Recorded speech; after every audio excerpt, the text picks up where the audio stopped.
Private hospital ਦਾ bill insurance cover ਕਰੂਗੀ ਕਿ ਨਹੀਂ? मुख्यमंत्री सहज योजना कार्ड हैगा, फिर कोई टेंशन नहीं, थोड़ा सारा ट्रीटमेंट कैशलेस है। ਬਿਨਾਂ ਪੈਸਿਆਂ ਦੇ?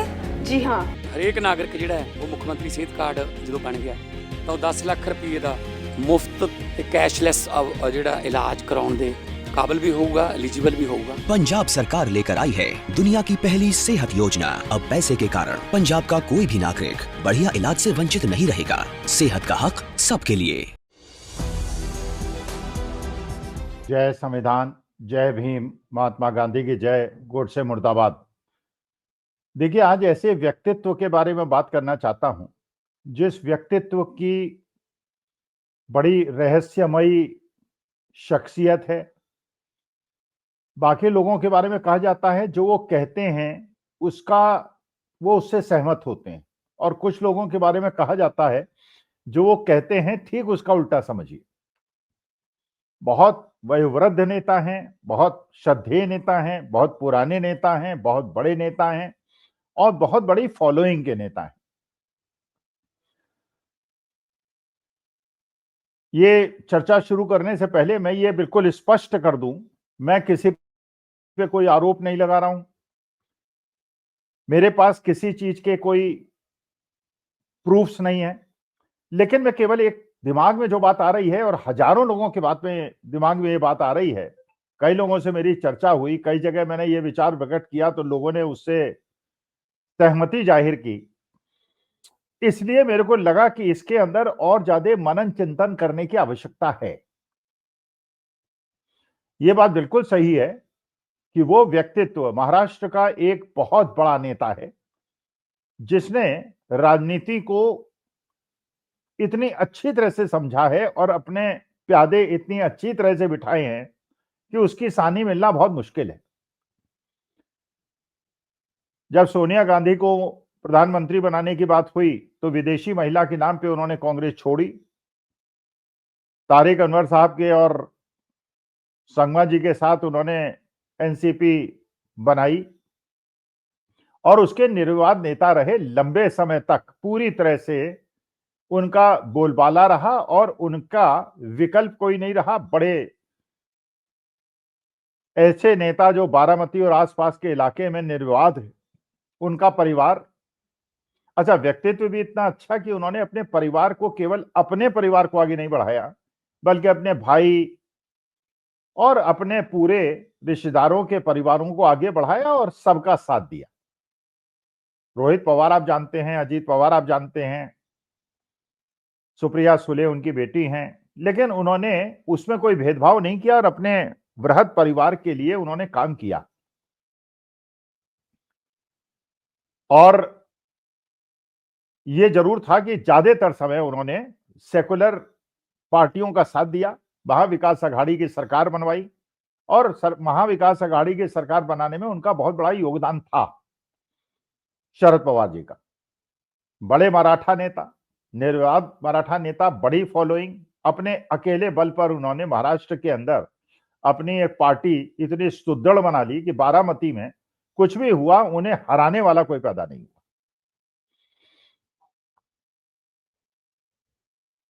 महाविकास अघाड़ी की सरकार बनी,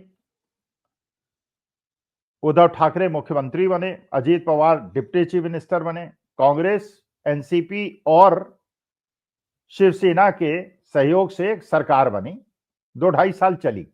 लेकिन उसके बाद उद्धव ठाकरे का भारतीय जनता पार्टी से पहले ही अलगाव हो गया था, वरना उद्धव ठाकरे और भारतीय जनता पार्टी नेचुरल सहयोगी थे।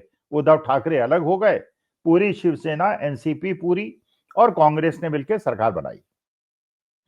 अच्छी सरकार चली, कोविड के समय अच्छा परफॉर्मेंस रहा, कई जगह इंटरनेशनल जगह अवार्ड्स उसको मिले और लोगों ने उद्धव ठाकरे की बात का प्रशंसा की। लेकिन फिर अचानक जब भारतीय जनता पार्टी को लगा कि महाराष्ट्र की राजनीति में उनका दखल आवश्यक है और मुंबई जैसे आर्थिक राजधानी पे उनका काबू होना आवश्यक है, उन्होंने एकनाथ शिंदे को उद्धव ठाकरे से तोड़ा, जबकि उद्धव ठाकरे ने एकनाथ शिंदे को प्रमुख अपना प्रतिनिधि बना के मंत्रिमंडल में स्थान दिया था और जब उनका स्वास्थ्य खराब हुआ था, जब उनका ऑपरेशन हुआ था, तो उन्होंने एकनाथ शिंदे को बढ़ावा भी दिया था। लेकिन एकनाथ शिंदे ने पार्टी छोड़ी। फिर वो आपको पता ही है, गुजरात के रास्ते से वो आसाम गए और उसके बाद क्या हुआ, और अधिकांश विधायक उद्धव ठाकरे का साथ छोड़ के एकनाथ शिंदे के साथ चले गए। उसके बाद उन्होंने भारतीय जनता पार्टी ने शरद पवार की पार्टी तोड़ी, अजीत पवार को तोड़ा, उनके साथ भी अधिकांश विधायक चले गए और ये एक महायुति की सरकार बनी जिसमें एकनाथ शिंदे मुख्यमंत्री बने और अजीत पवार और देवेंद्र फडणवीस उसमें डिप्टी चीफ मिनिस्टर बने। लेकिन बात सबको पता थी कि भारतीय जनता पार्टी जैसे अपने सहयोगियों को निगलती है, महाराष्ट्र के अंदर भी ऐसा ही हुआ होगा और हुआ। इस विधानसभा चुनाव में भारतीय जनता पार्टी ने जैसे भी चुनाव आयोग के माध्यम से या जैसे भी ऐसी मेजॉरिटी प्राप्त की जो आज तक महाराष्ट्र में कभी प्राप्त नहीं हुई थी किसी भी युति को। देवेंद्र फडणवीस मुख्यमंत्री बन गए, एकनाथ शिंदे और Ajit Pawar deputy chief minister बन गए। अजीत पवार जिसपे प्रधानमंत्री मोदी जी ने आरोप लगाया था कि 70,000 करोड़ के घपले के वो दोषी हैं, उसी के 5 दिन के बाद अजीत पवार शरद पवार का साथ छोड़ के महायुति की सरकार में शामिल हो गए। एक बार पहले भी हुआ था, लेकिन उस समय सारे विधायक शरद पवार के साथ आ गए थे, अजीत पवार का साथ उन्होंने छोड़ दिया था और उसके बाद अजीत पवार भी वापस आ गए थे। लेकिन इस बार लोग उनके साथ बने रहे और महायुति की सरकार बन गई। कई लोग तो ये भी कहते हैं कि जो अजीत पवार गए थे और उन्होंने महायुति की सरकार में शामिल होने का फैसला लिया था, वो भी शरद पवार की सहमति से लिया था, क्योंकि वो नहीं चाहते थे कि उनके परिवार के ऊपर ईडी और सीबीआई का शिकंजा कसा जाए और किसी भी पवार को जेल के अंदर जाना पड़े। खैर, पिछले कुछ दिनों से अजीत पवार भारतीय जनता पार्टी के विरोध में बोलने लगे थे। कई उनके स्टेटमेंट आए जिसमें उन्होंने कहा कि 70,000 करोड़ का मुझ पे आरोप लगाया और उसी सरकार में आज राजस्व मंत्री बनके मैं बैठा हुआ हूं। उन्होंने ये भी कहा कि भारतीय जनता पार्टी के भ्रष्टाचार की बहुत सारी फाइलें मेरे पास हैं। और अचानक 3 दिन पहले एक दुखद समाचार प्राप्त हुआ कि उनका मुंबई से बारामती जाते हुए प्लेन क्रैश हुआ और उसमें उनका दुखद देहांत हो गया। पानी बात है, बहुत बड़ा दुख हुआ, क्योंकि अजीत पवार एक प्रकार से शरद पवार के वारिस थे। शरद पवार की योजना थी कि सुप्रिया सुले जो उनकी बेटी हैं वो राष्ट्रीय पटल पे राजनीति करें एनसीपी की, और राज्य स्तर पर अजीत पवार राजनीति करें। लेकिन पिछले कुछ दिनों से शरद पवार अजीत पवार के बीच में बैठकें हो रही थी और ऐसा लग रहा था कि पवार फैमिली एक साथ हो जाएगी।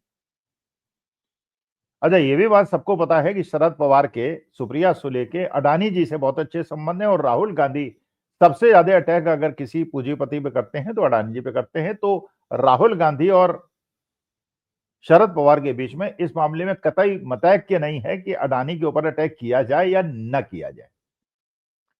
लेकिन सबसे ज्यादा जो आश्चर्य हुआ, क्योंकि एक तुक्का ये लगाया जा रहा था कि अजीत पवार शरद पवार के पास साथ आ जाएंगे और अपोजिशन की राजनीति करेंगे। एक तुक्का ये लगाया जा रहा था कि शरद पवार एकाकरा के पार्टी के अंदर, सुप्रिया सुले दिल्ली के अंदर मिनिस्टर बन जाएंगी क्योंकि मेंबर ऑफ पार्लियामेंट बारामती से वो हैं, और अजीत पवार राज्य की राजनीति देखेंगे। ये दोनों तुक्के चल रहे थे। लेकिन अचानक जब दुर्घटना हुई, सबसे ज्यादा आश्चर्य तब हुआ जब शरद पवार ने तुरंत ये स्टेटमेंट दे दिया कि इसका राजनीतिकरण न किया जाए और अजीत पवार की दुर्घटना से ही मौत हुई है और इसके पीछे कोई षड्यंत्र नहीं है। क्योंकि दो तरह के स्कूल ऑफ थॉट्स हैं, कुछ लोग कह रहे हैं दुर्घटना है, कुछ लोग कह रहे हैं ये षड्यंत्र है। मेरे ख्याल से दोनों ही चीजें कहना उचित नहीं है, ना इसको षड्यंत्र कहना उचित है, ना इसको दुर्घटना कहना उचित है। क्योंकि जब तक जांच ना हो जाए और ब्लैक बॉक्स ना मिल जाए और ब्लैक बॉक्स का अध्ययन ना हो जाए तो 15-20 दिन वेट करना मेरे ख्याल से उचित था। लेकिन शरद पवार का ये कहना, क्योंकि अजीत पवार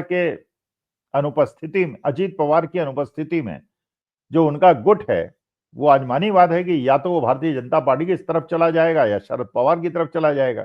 तो उसके बाद शरद पवार की वो परिस्थिति बन जाएगी पार्लियामेंट के अंदर कि वो चंद्रबाबू नायडू को, नीतीश कुमार को भी जो भारतीय जनता पार्टी के साथ लेने की आवश्यकता है उससे भी छुटकारा पा ले, और अगर अजीत पवार के एक मेंबर ऑफ पार्लियामेंट और शरद पवार के पार्लियामेंट के मेंबर्स मिल जाएंगे तो भारतीय जनता पार्टी अजेय हो जाएगी और सुप्रिया सुले भी केंद्र में मंत्री बन जाएंगी और शरद पवार अपना उत्तराधिकारी और विरासत सुप्रिया सुले को सौंप पाएंगे। तो ये जो शरद पवार जी का स्टेटमेंट है, जो इतने तपे तपाए परिपक्व नेता हैं कि अजीत पवार की दुर्घटना में ही मौत हुई है और इसके पीछे कोई षड्यंत्र नहीं है और इसके अंदर कोई राजनीतिकरण न किया जाए, और जो ममता बनर्जी ने कहा कि इसकी सीबीआई जांच होनी चाहिए, अरे जांच तो होनी चाहिए, जांच तो हर घटना की होनी चाहिए। जांच तो पुलवामा, पहलगांव, पठानकोट, उरी, अहमदाबाद प्लेन क्रैश, हर जगह की जांच होनी चाहिए और जांच की रिपोर्ट भी आनी चाहिए और देश को पता चलना चाहिए कि जो किस वजह से ये दुर्घटना हुई और आगे से ऐसी दुर्घटना नहीं होगी, इसके लिए क्या किया जाएगा, क्योंकि आवश्यक है हर दुर्घटना से सीखा जाए, हर घटना से सीखा जाए और आगे वो न हो इसके लिए ताकीद दी जाए और उसके लिए प्लानिंग की जाए।